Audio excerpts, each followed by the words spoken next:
આ દેશમાં દશાંશ કરવાની પદ્ધતિ ઋષિઓએ દાખલ કરી હતી એટલા માટે કે દરેક ગ્રહસ્થ, દરેક વ્યક્તિ વર્ષે જેટલું કમાય એમાંથી 10મો હિસ્સો રાષ્ટ્ર માટે, સંસ્કૃતિ માટે, ધર્મ માટે, પોતાના દિનહીન બાંધવો માટે જ્યાં યોગ્ય લાગે એના માટે વાપરવા નિયમિત કાઢતો તો આ દેશમાં.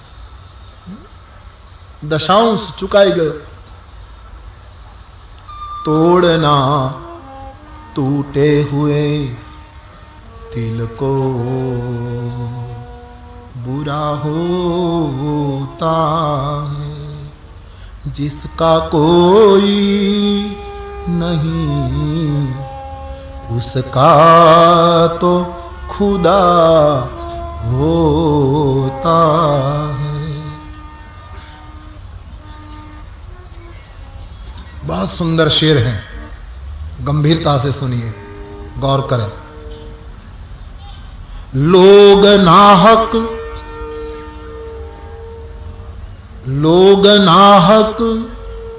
किसी मजबूर को बुरा कहते हैं. लोगों कोई मजबूर ने नाहक बुरो कहे जे आ बुरो छे, आ बुरो छे नहीं. कवि कहे लोग नाहक किसी मजबूर को बुरा कहते हैं. आदमी सब अच्छे हैं, आदमी सब अच्छे हैं पर वक्त बुरा होता है. आदमी अच्छे हैं पर वक्त बुरा होता है. किसे करें कहाँ करें, किसे करें कहाँ करें शिकायत अपनी. फरियाद क्या करवी, किसे करें कहाँ करें शिकायत अपनी. પછી તો આશ્વાસન લેવું પડે. जितना तकदीर में लिखा अदा होता है, जितना तकदीर में लिखा अदा होता है. तोड़ना टूटे हुए दिल को बुरा होता है. આવું કઈ વ્યક્તિએ કરવું જોઈએ. કોઈ ભાંગેલા હૃદયને જોડો, કોઈ પડેલાને ઉઠાવો. રમણ મહર્ષિને પેલા વિદેશીઓએ કહ્યું કે અમારે ભગવાનના દર્શન કરવા. वो चले आओ मेरे पीछे. आगल महर्षि रमण, पीछे वो लोग गए. कुटिया में झोंपड़ी थी, घास फूस की, बिल्कुल टूटी फूटी. પેલા ઉભા રહ્યા કે એમને કંઈક કામ હશે એટલે ગયા. 1 કલાક થયો, महर्षि बाहर न आया तो एक जनो अंदर गयो, महर्षि जी चलिए ना भगवान के दर्शन के लिए. बोले भीतर आ जाइए, 1 घंटा हो गया तुमने दर्शन नहीं किया अभी तक. बोले क्या भगवान? ये देखिए ये जो पड़ा है. रक्तपित्त नो रोगी હતો रमण महर्षि, એને साफ करता था बेटा. बोले यही मेरा भगवान है, यही मेरा परमात्मा. यदि इसमें तुम भगवान को देख पाओ तो ही देख पाओगे, वरना तुम कहीं नहीं पाओ.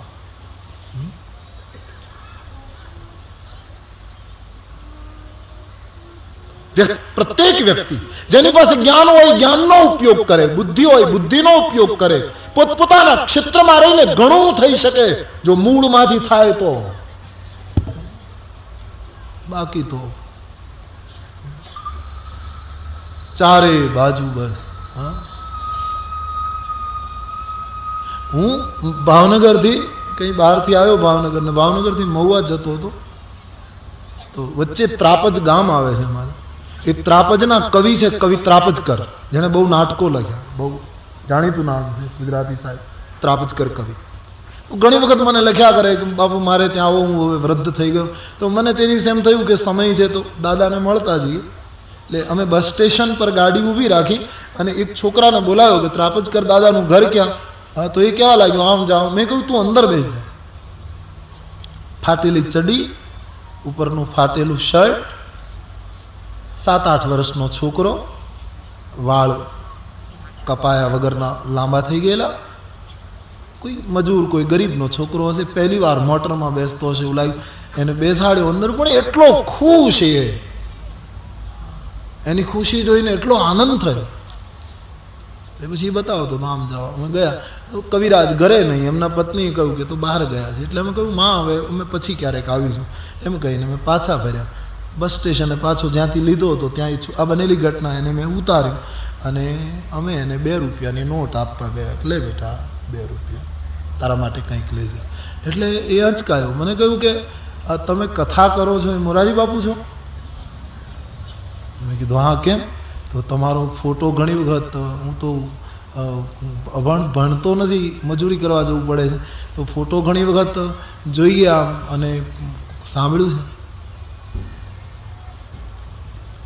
કીધું હા લે. બોલે નહીં, અમે મજૂરી કરીએ છીએ, મજૂરી કરીને રોટી ખાઈએ છીએ, પણ બાપુ તમારા પૈસા અમારાથી ન લેવાય. સામાન્ય મજૂરનો છોકરો એમ કહે 2 રૂપિયા મારાથી ન લેવાય, અને આજે ધોળા કપડા વાળા રૂપિયા ભાડ્યા મૂકતા નથી. રૂપિયા જોયા અને મારા બાપ દાદા કોણ, મારો દેશ કોણ, મારી સંસ્કૃતિ કોણ, બધું ગયું, દિવાસળી મૂકી દીધી. રૂપિયો જોયો, નીતિ અને અસ્મિતાને પાટું મારી આ દેશના લોકોએ.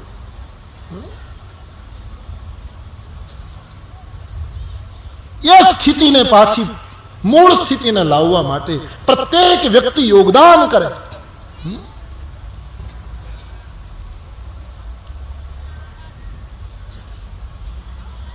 આપણી ફરજ છે.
કથા દુઃખ ભૂલાવે. ભગવાન શિવજીને લાગ્યું કે સતી ખૂબ દુઃખી છે, એને કઈ એવી રસપ્રદ કથાઓ કહું જેથી કરીને એની વેદના એ ભૂલે. કથા કહેવા લાગ્યા. એ જ વખતે એક ઘટના બની. યાજ્ઞવલ્ક ભરદ્વાજજીને કહે, મહર્ષિ, દેવતાઓને ભેગા કરીને બ્રહ્માજીએ દક્ષ ઉપર પસંદગી ઉતારી. મહારાજ દક્ષને પ્રજાપતિ નાયકની પદવી અર્પણ કરી. દક્ષ એટલે શિવજીના સસરા, સતીના પિતા. દક્ષ કિન્હ પ્રજાપતિ નાયક. દક્ષ મહારાજને આટલી મોટી પદવી મળી તમામ દેવતાઓમાં, તો બાબાજી કહે દક્ષને અહંકાર આવ્યો. અને તુલસીજીએ તુરંત સૂત્ર આપ્યું કે આ જગતમાં એવો કોઈ જન્મો નથી પ્રભુતા મળ્યા પછી અહંકાર ના.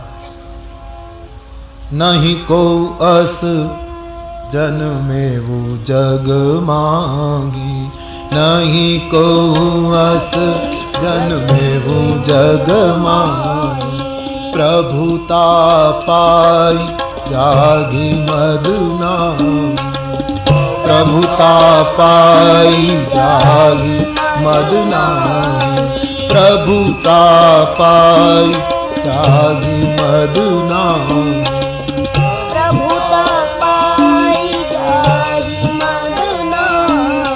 પ્રભુતા મળ્યા પછી મદ ના આવે એવો કોઈ જન્મો નથી. હા, એક વિકલ્પ પણ બતાવ્યો છે માનસના અયોધ્યા કાંડમાં કે ગમે તેટલી ઊંચાઈ મળે તો પણ અભિમાન ના આવે. કોને? જેણે સંત સેવ્યા હોય, જેણે સત્સંગ કર્યો. અભિમાન એને આવે જેણે સંત સંગ ન કર્યો. સપને હું સંત સભા નહીં છે. બાકી સંત સેવ્યા હોય, સત્સંગ કર્યો હોય, એને અભિમાન ના આવે. બાકી તો પ્રભુતા પાઈ જાગી મદના,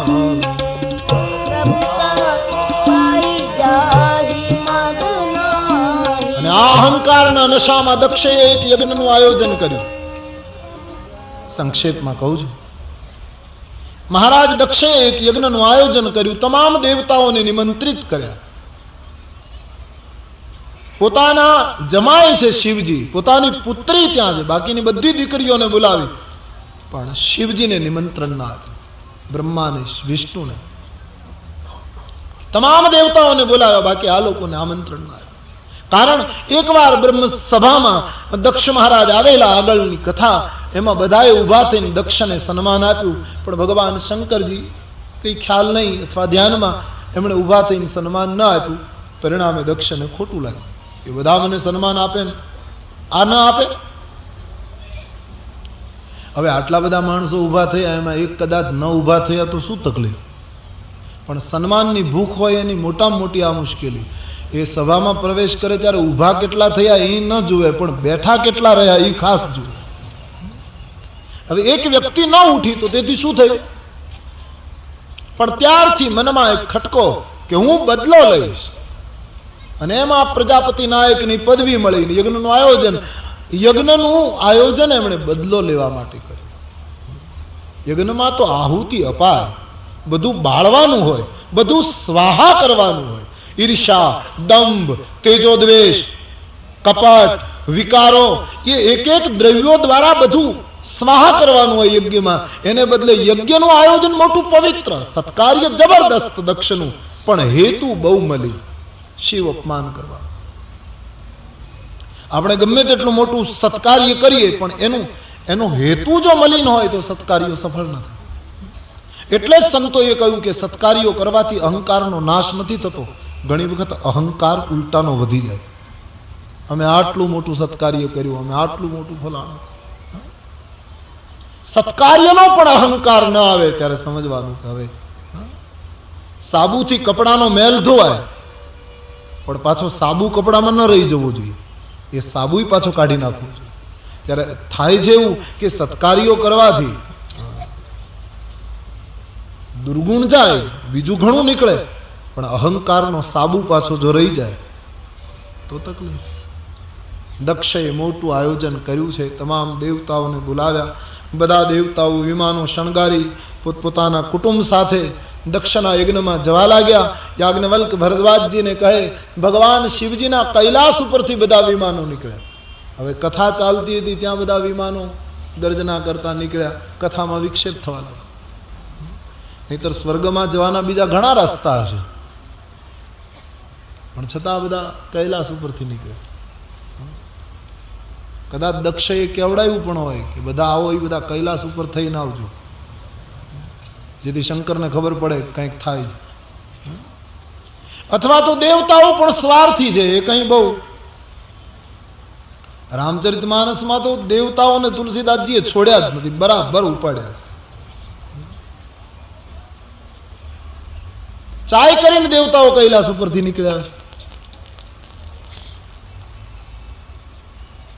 આ એક નિયમ છે મનુષ્ય પ્રકૃતિની. આપણા સગાને ઘરે કોઈ મોટો પ્રસંગ હોય અને આપણે એની સાથે 3 વર્ષથી કંઈ બોલવાનો સંબંધ ન હોય, આવવા જવાનો, પછી એને ઘરે પ્રસંગ હોય તો એ આપણને ન બોલાવે, પણ આપણા પાડોશીને ચાય કરીને આમંત્રણ, નહીતર એને કાંઈ સંબંધ ન હોય. અને એ પાડોશી પણ જ્યારે આપણા સગાને ઘરે જાય ત્યારે એટલા તૈયાર થાય, પોતાના સગાના ઘરે જાય ત્યારે એટલા, અને એમને જાય તોય વાંધો નહીં, પણ પાછા આપણા આંગણે આવીને એમ કહેતા જાય, તમે કોઈ નથી આવવાના? અમે નથી આવતા ને એટલે તમારે જવાનું છે, અમે આવતા હોત તો તમને કોઈ બોલાવત નહીં. આ એક પ્રકૃતિ છે, એટલે દેવતાઓ વિમાનો લઈ લઈને નીકળ્યા છે.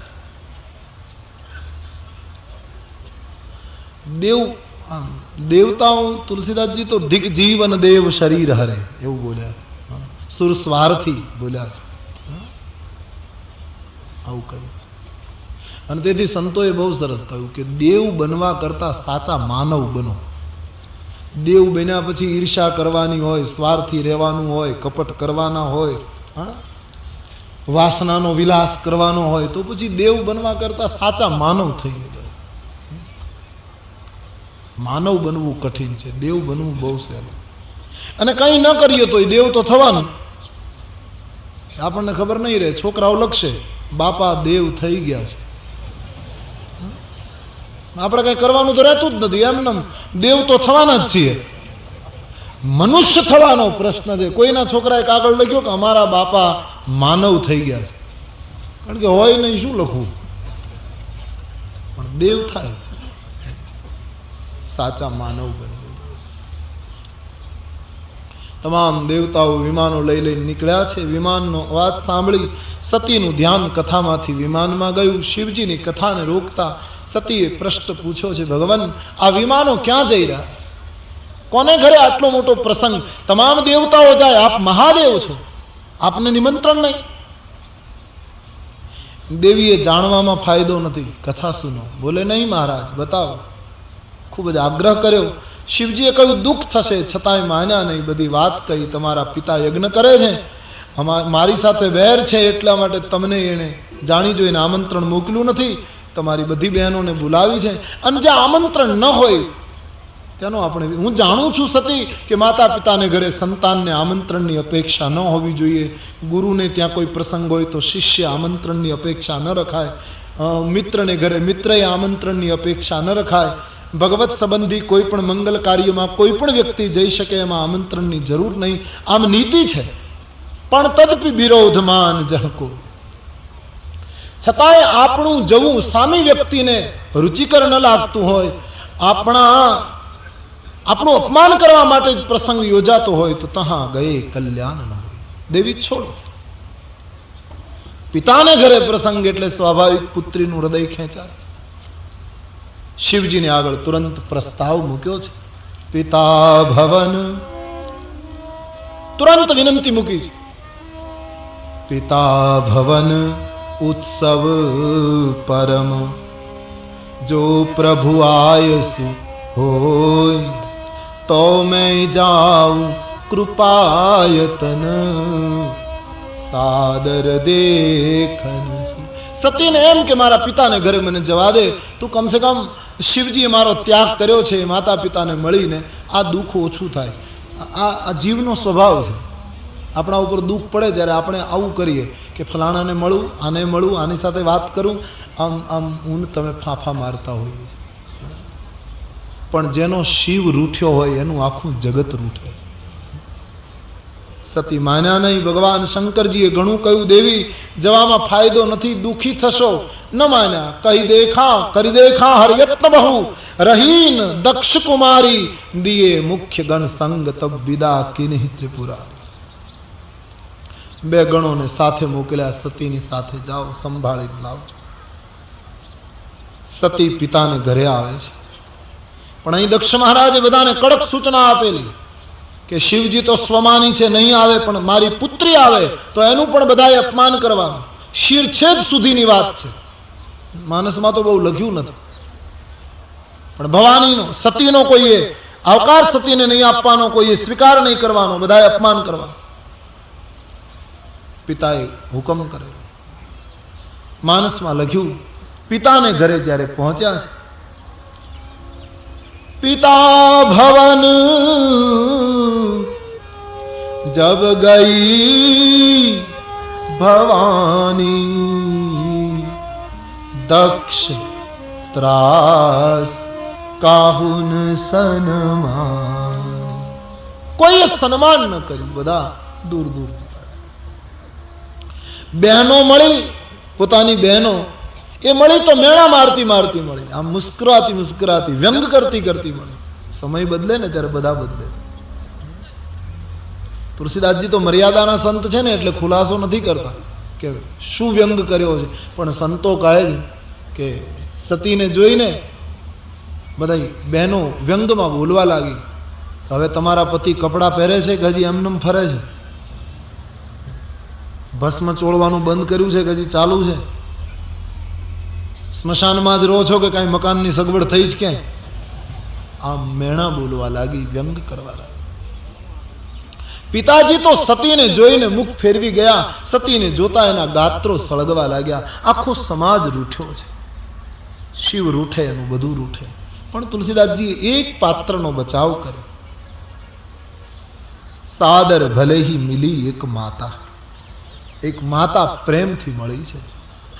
પૃથિવ્યામ પુત્રાસ્તે જનની બહવ સંતિ સરલા પરમ તેષાં મધ્યે વિરલ તરલો હમ તવ સુત પદયોયં ત્યાગ સમુચિતમિદં નો તવ શિવે कुपुत्रो जायेत क्वचिदपि कुमारान भवति. भगवान आद्य जगतगुरु शंकराचार्य કહે, પુત્ર કુપુત્ર થાય, માં કુમાતા ન થાય.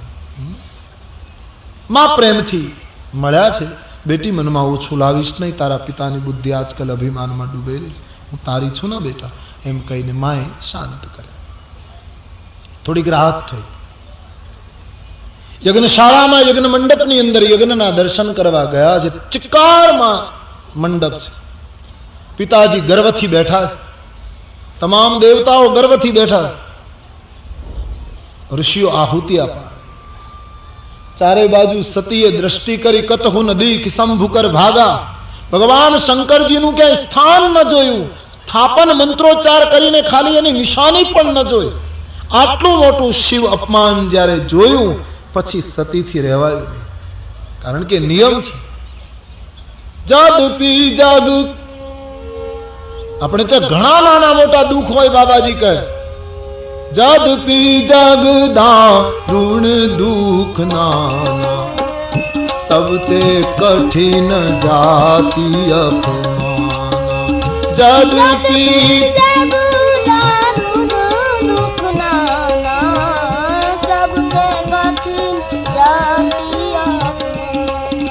सबते कठिन जाति अपमाना.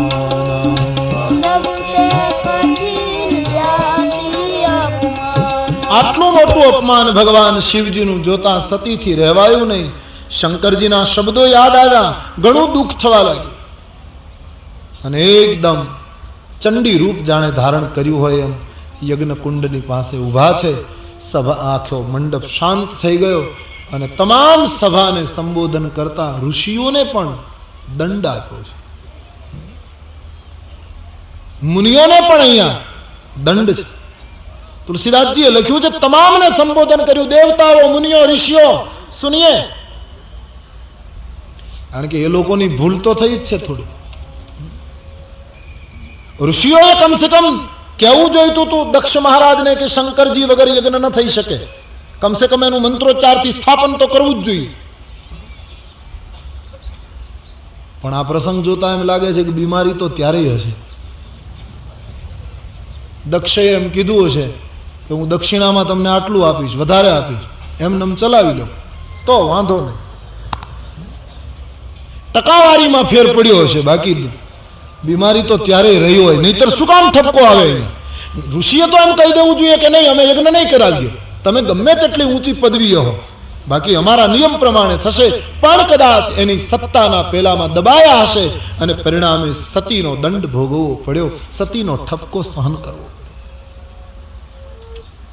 એકદમ ઉગ્ર બનેલા સતી તમામ લોકોને સંબોધન કરતા બોલ્યા છે, સુનહુ સભાસદ સકલ મુનિ કહી સુની જીન શંકર. સુનહુ સભાસદ સકલ મુનિ કહી સુની જીન શંકર. કહી સુની જીન શંકર કહી સુની જીન શંકર. જેણે ભગવાન શંકરની નિંદા કહી, જેમણે સાંભળી, એ તમામને હું યોગ્ય ફળ આપીશ. મારા પિતા મંદમતી છે, જેના શુક્રથી આ દેહ બંધાયો, એ પિતા જો શિવનું અપમાન કરે તો એની પુત્રી તરીકે મારે જીવાય નહીં. હવે તો એવા પિતાની પુત્રી તરીકે હું બીજો જન્મ લઈશ, જે પિતા શિવનું અપમાન ન કરે પણ પોતાના શિખર ઉપર શંકરજીને આસન આપે. હવે તો હિમાલયની પુત્રી બનીશ. બાકી જે પિતા આવી રીતે અપમાન કરે, તમામને દંડ આપતા સતી એકદમ ઉગ્ર બને છે. માનસમાં લખ્યું છે કે બોલતા બોલતા અસ કહી યોગ યજ્ઞ તન સકલ મખ અસ કહી યોગ યજ્ઞ તન જારા ભય સકલ મખ ભય સકલ મખ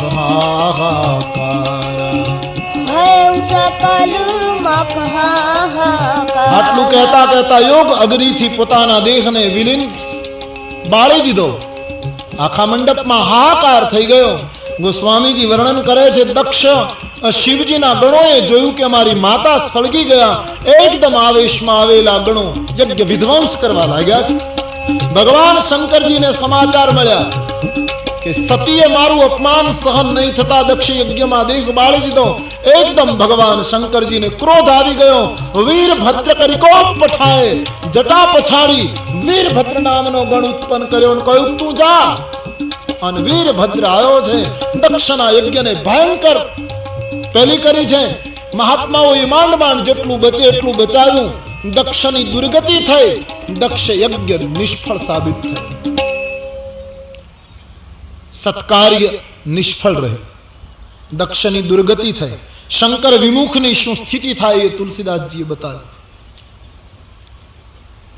બાકી તો દક્ષની આખી કથા પુરાણોમાં ઘણી વિસ્તૃત રીતે કહેવાય. અહીંયા ગોસ્વામીજીએ ખાલી આટલો શંકર વિમુખની શું સ્થિતિ થાય એ બતાવ્યું. બીજી તરફ સતી જરત પરમ બર માંગા, સતી જરત પરમ બર માંગા, જન્મ જન્મ શિવ પર અનુરાગા, જન્મ જન્મ શિવ પર અનુરાગા. તે કારણ હિમગિર ગૃહ જાય, તે કારણ હિમગિર ગૃહ જાય. જન્મી પાર્વતી તનુ પાઈ, જન્મી પાર્વતી તનુ પાઈ. યોગ અગ્નિમાં પોતાના દેહને પ્રજાળતી વખતે સતીએ ભગવાન પાસે એટલું જ માંગેલું કે મને જે જે જન્મ મળે શંકરજીના ચરણારવિંદમાં જ અનુરાગ પ્રાપ્ત થાય, હું શંકરજીને જ પામું. આવા ભાવથી એમણે દેહ વિલય કર્યો છે. પરિણામે એ કારણને લઈને એનો બીજો જન્મ કન્યાનો જ થયો. મહારાજ દક્ષ મહારાજ હિમાલયને ત્યાં પુત્રી તરીકે સતીનો પાર્વતી રૂપે જન્મ થયો. હિમાચલ અને મહિનાને ત્યાં પુત્રી જન્મ આટલી ઉંમરે થયો છે. અતિ આનંદ થયો છે. જબ તે ઉમા શૈલ ગૃહ આઈ. ગોસ્વામીજી કહે ઉમાનું આગમન પર્વતરાજને ઘરે થયું છે. સુખ સમૃદ્ધિ વધવા લાગી. આનો અર્થ એમ કરી શકાય કે ભવાની એટલે શ્રદ્ધા. ભવાની શંકરો વંદે શ્રદ્ધા વિશ્વાસ રૂપિણો. યુવાનીમાં સાચી શ્રદ્ધા પ્રગટે તો ધન્ય બની જવાય. પણ હિમાલય જેવી બુઢાપાની સ્થિતિમાં જો જન્મે તો જીવન ધન્ય બનશે. સાચી શ્રદ્ધા જો જીવનમાં ઉદિત થશે તો ક્યારેક શિવ આપણે દ્વારે આવશે. એનો સ્વીકાર કરવો. અને કન્યા દિવસે દિવસે મોટી થાય એમ આપણી શ્રદ્ધા ઉદય પામ્યા પછી દિવસે દિવસે વધવી જોઈએ. શ્રદ્ધા ઉતરી જાય, ઉડી જાય કે ઘટી જાય એને શ્રદ્ધા કહેવાતી જ નથી. ઘણા લોકો નથી કહેતા અમને 2 મહિના શ્રદ્ધા રહી પણ પછી ઉઠી ગઈ. ઉઠી ગઈ શ્રદ્ધા હતી જ નહીં, તારો વહેમ હતો. શ્રદ્ધા કદી ઉઠે નહીં. શ્રદ્ધા તો એક વખત બંધાયા પછી છૂટે ના.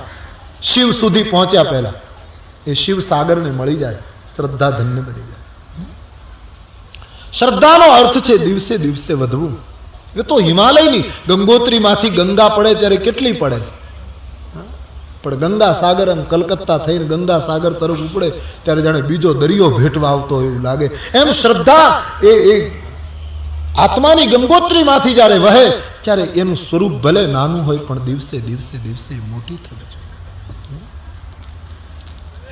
શ્રદ્ધા એ છે જે વિવેક અને સાચા પુરુષાર્થને જન્મ આપે.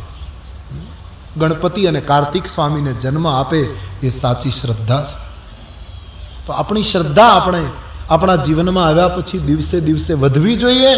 અને તુલસીદાસજીએ લખ્યું કે દીકરી મોટી થઈ, જે મોટી થવા લાગી એમાં એક દિવસ નારદજી ઓચિંતા હિમાચલ પ્રદેશ આવે. આનો અર્થ એમ થયો કે સંતને ગોતવા ન જવાય. સંતને ક્યાં ગોતીએ, ગુરુને ક્યાં ગોતીએ? આપણી શ્રદ્ધાને દ્રઢ બનાવો એટલે કોઈને કોઈ સંત આપણે દ્વારે આવીને ઉભો રહેશે. નારદજી એક દિવસ હિમાચલને ત્યાં પધારે છે. એ કથા આવતીકાલ બપોર પછી 3:30 વાગે, પણ એના પહેલા 9 વાગે પારાયણ તો છે જ. નિયમસર પૂજન આરતી અને પારાયણ થશે. પ્રવચન 3:30 શરૂ થશે અને આરતી થાય. આજ તો અડધો કલાક વહેલું છે. આરતી થાય ત્યાં સુધી આપ બેસો, બહુ ઉતાવળ ન હોય તો, તેવી નમ્ર વિનંતી. તો હવે આરતી થશે. આવતીકાલે જે સમય જાહેર થયો એ સમયે કથા આગળ વધશે. ભાવ और श्रद्धा के साथ बोलिए बोलिए रामचंद्र भगवान श्री बाल कृष्ण लाल सद्गुरुदेव ओम नमः पार्वती पतये हर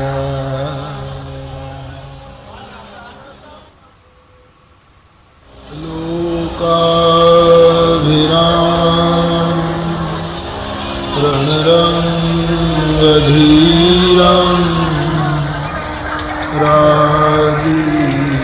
राजीवनेत्रं रघुवंशनाथं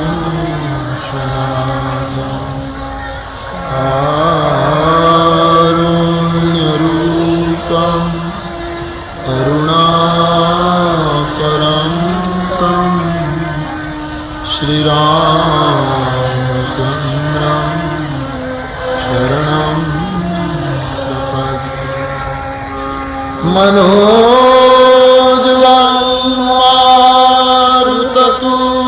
मारुततुल्यवेगं जितेन्द्रियं बुद्धिमतां वरिष्ठं वातात्मजं वानरयूथमुख्यं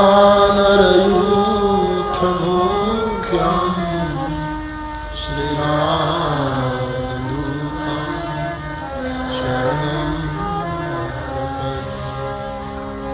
रामचंद्र भगवान श्री बालकृष्ण सद्गुरुदेव ओ नमः पार्वती